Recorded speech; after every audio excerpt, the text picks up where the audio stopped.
মমতা বন্দ্যোপাধ্যায়ের বক্তব্য, কেন্দ্রীয় সরকার বেশি দিন টিকবে না, যে কথা আবারও বললেন মমতা বন্দ্যোপাধ্যায়। বেশি দিন স্থায়ী হবে না কেন্দ্রীয় সরকার, বক্তব্য মমতা বন্দ্যোপাধ্যায়ের। যদিও চন্দ্রবাবু নাইডু বা নীতিশ কুমার সম্পর্কে মন্তব্যে নারাজ তৃণমূল নেত্রী। বিয়ের অনুষ্ঠানে যোগ দিতে মুম্বাইয়ে রয়েছেন মুখ্যমন্ত্রী মমতা বন্দ্যোপাধ্যায়। উদ্ধব ঠাকরের বাড়িতে যান, শিবসেনা সুপ্রিমোর সঙ্গে বৈঠক করেন, পরে শরদ পাওয়ারের বাড়িতে গিয়ে তার সঙ্গেও বৈঠক করেন মমতা বন্দ্যোপাধ্যায়। আর এখানেই তার বক্তব্য, কেন্দ্রীয় সরকার বেশি দিন টিকবে না, ফের বললেন Mamata. This government may not continue also.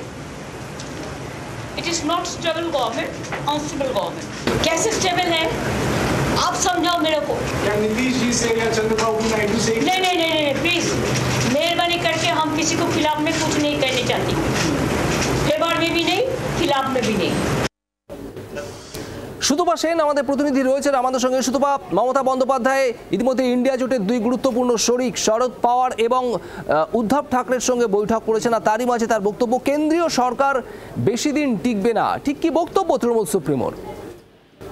দেখো, তুমি জানো যে এর আগেও মুখ্যমন্ত্রী একাধিকবার এই কথা বলেছেন লোকসভার ইলেকশনের পরে যে এই সরকার টিকবে না, এবং এক্ষেত্রে তার এই বক্তব্যের পেছনে মূল কারণ হচ্ছে বিজেপি যেহেতু একটু সংখ্যাগরিষ্ঠতা পায়নি, তার ফলে তিনি মনে করছেন যে তাদের সঙ্গে বেশি দিন থাকা সম্ভব হবে না এবং সেই কারণে এই সরকার ভেঙে যাবে।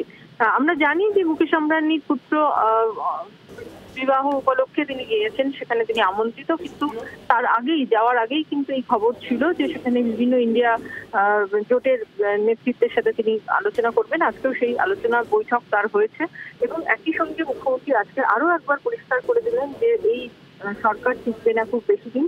এবং বারবারই মুখ্যমন্ত্রী কিন্তু লক্ষ্য করে দেখুন, নীতিশ কুমার বা চন্দ্রবাবু নাইডু সম্পর্কে কোনো মন্তব্য করতে চাইছেন না। এর আগেও যখন সাংবাদিকরা তাকে প্রশ্ন করেছিল, তিনি পরিষ্কারই বলেছিলেন এরা আমার বন্ধু, এদের সম্পর্কে কোনো মন্তব্য করবো না এবং এদের সাথে আমার যোগাযোগ রয়েছে। কাজে তিনি বুঝতেই পারছেন যে এই বিষয়টা নিয়ে মুখ্যমন্ত্রীর খুব একটা চর্চা হোক সেটা তিনি চাইছেন না। কিন্তু একই সঙ্গে বিজেপির ব্যাপারে কিন্তু তিনি একেবারে প্রথম থেকেই বলে আসছেন যে এই সরকার বেশি দিন টিকবে না, কারণ জোট সরকার বেশি দিন টিকবে না, জোট সঙ্গীরা বেশি দিন বিজেপির সঙ্গে থাকবে না। আজকেও কিন্তু তিনি একই কথা বললেন, কোনো ব্যতিক্রমী মন্তব্য তিনি আজকে করেননি। খুব প্রত্যাশার মতোই কিন্তু তার এই বক্তব্য ছিল। সুতপা, ধন্যবাদ। সুতপা সেন আমাদের প্রতিনিধি ছিলেন টেলিফোনে। আর মমতা বন্দ্যোপাধ্যায়ের আজ এই বক্তব্যের কি প্রতিক্রিয়া দিয়েছেন বিজেপি সাংসদ শ্রমিক ভট্টাচার্য, শোনাবো আপনাদের।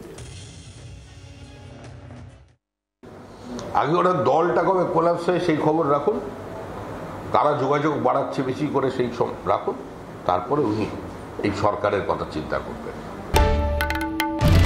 বাংলার আওয়াজ, বাঙালির আবেগ, জি 24 ঘন্টা।